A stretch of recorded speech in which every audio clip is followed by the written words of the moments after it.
So I'm loving the show. Oh, Detroit wonderful. 187. Thank you. One of those pilots that kind of spoke to me right from the beginning. Oh, I'm interested in the big change, obviously, from the pilot that was originally shot to the pilot that was Right. aired. How did the process change, or why did the process change? It changed for a couple of reasons. One of the reasons is, one of the main reasons is when we came here to shoot in Detroit, we were meeting with the city government and city officials here, and they just had an incident where a documentary film crew, a television show, a police documentary television show that on another network, was storming a house, and a little girl had gotten killed, and it was a very, very, very big deal here in Detroit. I didn't even know this. Around the rest of the country, we didn't get this news.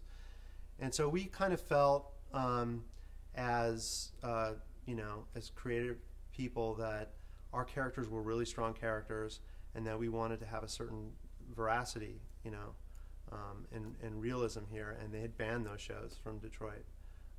And at the time, when you're in the center of the storm, it was a really big thing, and so we decided, for us, that was like one of the main reasons why we did it. And I think the show maintains its realism without the camera, so I think that's kind of a testament to how it's been written and acted. Well, thank you very much, because I wasn't, we weren't sure. We'd hoped that would be the case, but that was a big kind of creative shift in a way.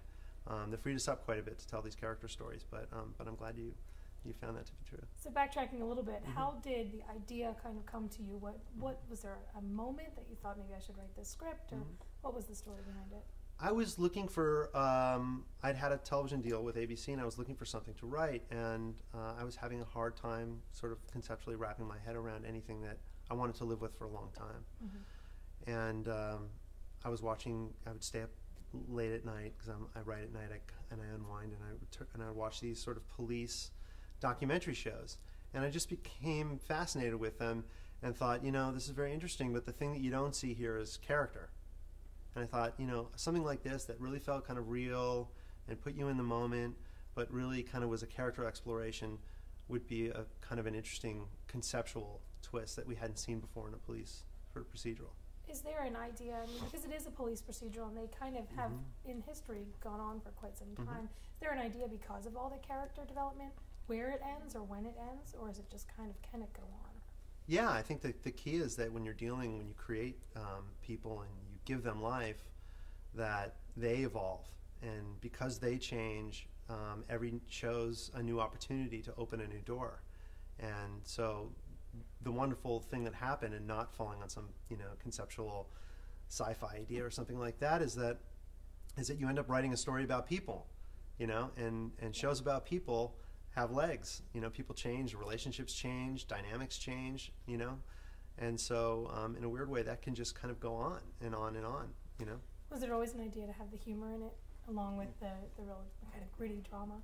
Yeah, I just thought, again, when I was watching these shows, I was thinking to myself, there must be very funny things that happen and they're not showing me. They must find a crime scene on a lawn and the sprinklers have to go off. There was a moment in the pilot we didn't end up shooting where we ended up shooting but didn't make it to the final cut, where someone had mentioned a timeline, and they mentioned that the time a 911 call came in, and the time the crime was reported, and they were trying to figure out what the window of the crime was, and they were all just kind of standing around doing the math in their head. It was some obscure number, and no one could quite nail it down. And so all these tiny little kind of humorous things kind of led me to be able to draw humor into the draft in a very organic way, and so that's remained. Yeah. What can you tease for people for maybe the back half of the season that we see coming in the winter? What can you tease for why they should tune in? Well, there's going to be some great character revelations, and Fitch's past is going to start to get revealed, and the story about where what happened to him in New York is going to start to play out. Is going to start to visit him in Detroit, and that's going to be a really fun thing to play with. I love that there's kind of a slow build of character. You're not throwing everything at us at once. I really enjoy that. Oh, good. I'm so happy to hear you say that, because that's been a real fun thing, is the peeling of the onion. Is that we haven't really we don't just completely throw everything out in every episode. And so the slow revelation of things has been a really fun thing to play with. So. Excellent. I'm loving the show, and I'm going to keep watching. So Well, thank you so much for spending some time with us. Well, thank you for being here.